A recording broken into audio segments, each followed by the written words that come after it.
I'm going back to who I was before. Hey everybody, what's up? Welcome back to my channel. For those of you who are new, my name's Amal. This is my YouTube channel and sometimes I talk about things. It's been a while since I've recorded a sit down video for you all. The last month and a half of my life has been kind of chaotic. If you notice, I'm in a new space and that's because I moved to a new room. Yay! I'm still in the same apartment, but I just moved to a different room, so things look different. That's why. So kudos to you for using your eyes. I don't know. Today I'm going to be talking about a subject that a lot of you have been very interested in ever since I made my Q&A video talking about going from law school to a more creative route. A lot of you have been asking me how I made the transition, what advice I have, and how I talked to my parents about it, all that good stuff. Today I'm going to be telling you all how you too can go from a traditional career to a more creative one and what things to really think about when making the transition. So first of all, I'm not an expert, I'm not a life coach. I am very aware of my shortcomings in knowledge in this area, and I know a lot of people have more to offer. I'm just giving my advice, and I just want to share with you all what I did and what some things I actually wish I would have done. If things aren't perfect or you don't agree with them, sorry in advance, but it's just my story, and that's kind of all I can share at the end of the day. Now, before we get any further, I want to say that when I say creative career, I don't necessarily mean something in the arts or, being an actor, actress, being a painter.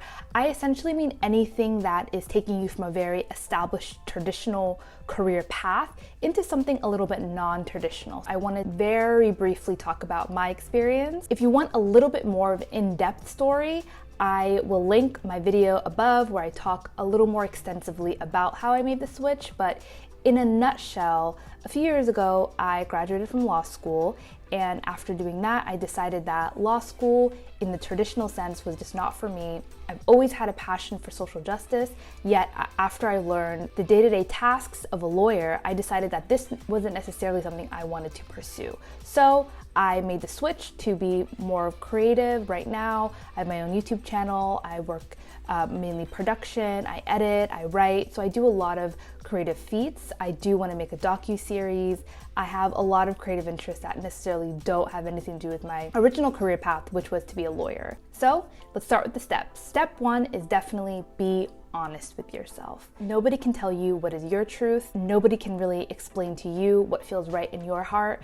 But as soon as you figure out that there's something that isn't right with your career path, whether you're still in school or you're somebody who is more further along in their career, it's really important to just sit down with yourself in whatever way you feel comfortable, whether you go on a long drive, a hike, you journal. Make sure that you are somewhere comfortable that you can sit down and really be honest and open up with yourself. It's important to come to the conclusion of what sparked this catalyst, what sparked this change deep inside. For me, it was a realization that after the 2016 presidential elections, a lot of people were in shock. I necessarily wasn't in shock, but I realized that if I wanted to make an actual change in this world, that I had to start with myself and I had to be very real with myself. And the first thing I came to the conclusion of was I didn't want to do this path. I wasn't going to be the best lawyer. I wasn't going to be the most passionate lawyer. And therefore, I had to do something that spoke to me so I can truly make an impact in this world, because that was my goal. It's important to come to the realization of what your spark is,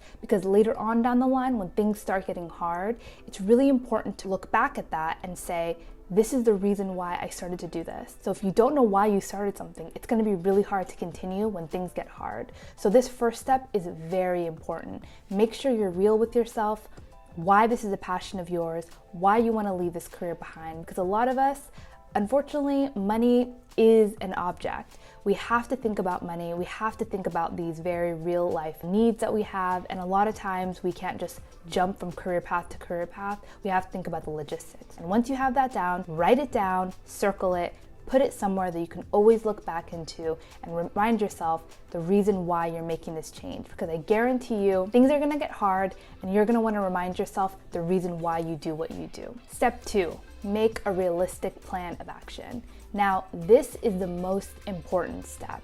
This is gonna make or break whether you lose steam along the way and give up, or you go the distance and accomplish your goal. When you're leaving something that's very traditional, you have to have some way to transition into a more riskier path. The reason why these careers are traditional, whether it's a doctor, a lawyer, an accountant, is because they're tried and true. They're the responsible option. They are secure. I mean, you really don't know what's going to happen in the long run, but most of the times they're secure. And you know what your career path is going to look like 5 years down the line, 10 years down the line.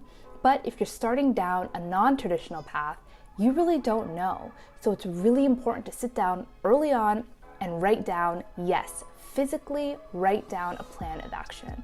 This is going to come extremely handy at the very beginning when you're doubting yourself and you're doubting, your skills and the path that you decided. And that's going to come with a lot of research. Research is one of the most important parts of this step as well. Making sure that you know exactly what you're getting yourself into as much as you possibly can. Now, there's no way you're going to know exactly what all of the steps are that you need to accomplish, especially if you're making a career up really out of nothing, which a lot of people do. However, it's really important for you to feel secure and confident that you're going into something that you've put time and effort in. It's going to reassure you, and it's definitely going to reassure those around you. Also, caveat, it's okay for you not to know the full picture and the full story of what you're going to do. A lot of times people give up on this step because they say, I have no idea how to go from being an accountant to starting my own Etsy store. Nobody really knows exactly all the steps in between or what your final goal is going to lead to. However, it's really important for you to start. Give yourself the space to figure things out, to change your mind. However, it's important for you to have that initial first ground that you can look back on and say, you know what, I know exactly what I'm doing for now. So even if things change up, I have a very strong foundation. Step 3 is not going to apply for everyone. However, if it does apply to you, it's an extremely critical step. It's how to tell your parents. Now, a lot of us might be at an age where your parents aren't super worried about every single step that you take. So for me personally, I have a very dynamic relationship with my parents over my career. Some days they understand, some days they're a little confused, some days they want me to go back to being a lawyer. So it really will depend. However, it's important for you going into this to know that you have made this decision, you understand the risks, you understand the rewards. However, a lot of times our parents are very important and what they say matters. So I don't want to diminish that either if that is your truth. So when telling your parents, timing is key. If you are just at the very beginning of the ideation process when it comes to leaving your career, if you just, were at work on Tuesday and decided that you actually did not want to do this career that you've decided and you want to basically tell your parents on Wednesday, that's probably not going to be the best. You have to sit with yourself after doing step 1, really make sure that this is something that you want to do. Make sure you have some type of coherent plan that you're going to present to your parents. Because the timing that you tell them really depends on how far you've thought about this new plan and how many steps that you've taken. With most parents, and for me coming from immigrant parents, they want to see you walk the walk. So did you apply to any jobs? If you're selling your art, did you sell anything? Are you in contact with people who are going to get you jobs? You really have to make sure that you've taken the steps that you are going to present to them and say, look, this is what I've done so far, and I haven't maybe made the jump, and it's okay if you haven't fully made the jump into your non-traditional career, but it's going to be really important that you show them that you're a responsible adult who's thought about this. It's not a rational decision. You've taken the time, the effort, the energy to fully build out a plan that you are then going to tell them. If it makes more sense to not focus on the old career path and to really focus on explaining to them what this new career path will bring, then do that. You don't necessarily have to tell them that why you don't want to be a dentist or engineering student anymore. Focus what this new career path will actually bring to you and your family, how it will enhance your life, the opportunities it will give you. If your parents are like mine and really want you to shine in whatever career, show them how good you are. Show them the artwork that you made. Show them the painting that you created. Show them the song that you made. Make sure they understand that you are good, you're passionate, and you are driven to make sure you're the best in whatever field they want. Step 4 is also important, but may not have the same weight for everybody either. And this step is telling your friends and also building a network. Do you know that feeling when you were in high school or even younger, when you had an essay due, and instead of just turning it into your teacher to get feedback, you had to do like peer edits? So you had to switch with your neighbor and they had to read your essay. I don't know about you, but for me, that was even more nerve-wracking than giving it to my teacher, because those are my peers and I really care about what they think. So this is kind of the same feeling when you're telling your friends, especially ones that are kind of in the same career path, that you're changing career path as well. It could come with a lot of pressure, a lot of embarrassment. You know, for me, I was like, yeah, I don't really know if I want to do this anymore. And I had to kind of explain that. And for those of us who are very, very like high achieving, ambitious people, type A's, it could be a little embarrassing that you changed your mind. But that's okay. It's not anything to feel bad about. You're a human, you change your mind, you make a mistake. Maybe you didn't want to do this thing at the beginning. Maybe you had different reasons for doing it. Maybe you always knew you wanted to make music, but this was the only opportunity you got to do what you actually wanted to do. Regardless, telling your peers, your coworkers, your friends that you're making a career change is also really intimidating, but it's really important, especially for those of them who are close to you, to be honest on how you want them to support you. Once again, going forward, you are building a support system for yourself because your new career path is going to be hard. It's going to be risky, and understanding that those around you provide a lot of strength and a lot of support for you will be very important when the chips are down and things are really hard. So be honest with your friends.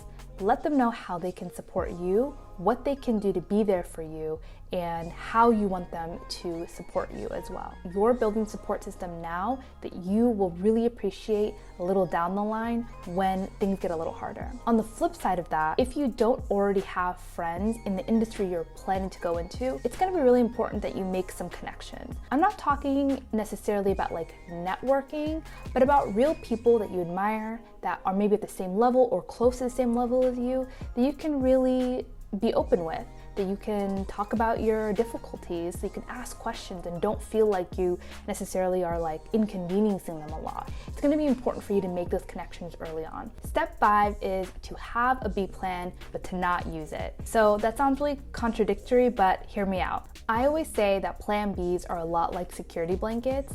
They are really good for you to know that you have, but not always the most useful to use right away. That's going to be very, very important to remember, especially when you're still planning out your transition from a traditional to a more creative path. So for those of us who are maybe a little bit older, transitioning from a more traditional to a creative path, you are going to want to know the risks and assess the risks as well. But don't worry about that for now. Assessing the risks is a really important way to fully commit to a new plan, especially if you're the kind of person that is a planner. So knowing that there are a lot of risks in transitioning from a more secure, stable career to a more risky one is really key. It's not always rainbows and butterflies, as you can imagine, and having a plan B just in case things don't go out your way is really important. That it would be really important from a financial perspective and also to give you peace of mind. So plan Bs can look very different. It can be a plan of how long you want to give yourself before you kind of want to change gears and reassess this career move you make, or it can be working for 2 years, making the amount of money that you want to make. So just in case things aren't going your way, you have that security blanket. Both of them are very, very useful and very smart ways to proceed with a new career path. But I'll warn you against doing both your plan A and plan B at the same time. And I learned this example from the Don't Keep Your Day Job podcast. It's a really good podcast, by the way, for those of you who are making the switch. It's essentially what the whole podcast is dedicated to. So one of the lessons that was emphasized in the podcast is warning against keeping your day job, keeping your regular career, and doing your side hustle or the thing you want to leave your job for simultaneously. There's a lot of cons to this. One of them being, it's just really exhausting. it's not something you can keep up, and it's not something that is very stable for a creative. Another reason, and maybe the most important reason, is if you have this stable job that pays you every month or week or whatever, you kind of have your whole life set up around it, you're also doing your side hustle or career that you essentially want to go into, it's not going to really put the fire underneath you to really start to buckle down and work really hard in this new career, because you already have another safety blanket wrapped around you and have decided that, you know, in case things go wrong, who cares? You have this other career path that you're currently doing. It doesn't really make sense to have both at the same time, because you're just not gonna have the same drive. A lot of times we don't have a choice. We really have other factors of our life, whether it's kids, a family, you know, debt, student loans, whatever that is, that you have to pay off, and you have to have another job or another source of income. That's totally fine. But if you necessarily can make the jump, if you have another job you want to get into, someone wants to pay you to do what you want to do, make the jump. Don't be scared, but make sure that you're not staying in a job that you really don't like or a career you really don't like because you are scared. Make sure you make a plan, you act on the plan, and that you're not using your plan B as an excuse and really having it holding you back from giving your full effort and passion to this new career path. Step 6 is really self-explanatory. It's find someone that does what you do and do the same things they do. And what I mean by that is obviously not copying them, but study them. Study these people. What did they do? What mistakes did they make? Don't make those same mistakes. Do what they did. Try to emulate them, because at the end of the day, if you're making a new career for yourself, even if you're the first person that did it, there's probably somebody who is a motivator for you, whether it's somebody in a similar career path or it's somebody who you just really love their ideals or morals. If it's possible to meet with them, obviously if they're like a celebrity or something and you don't have access, that's another story. But if there's someone that you have access to meet with them.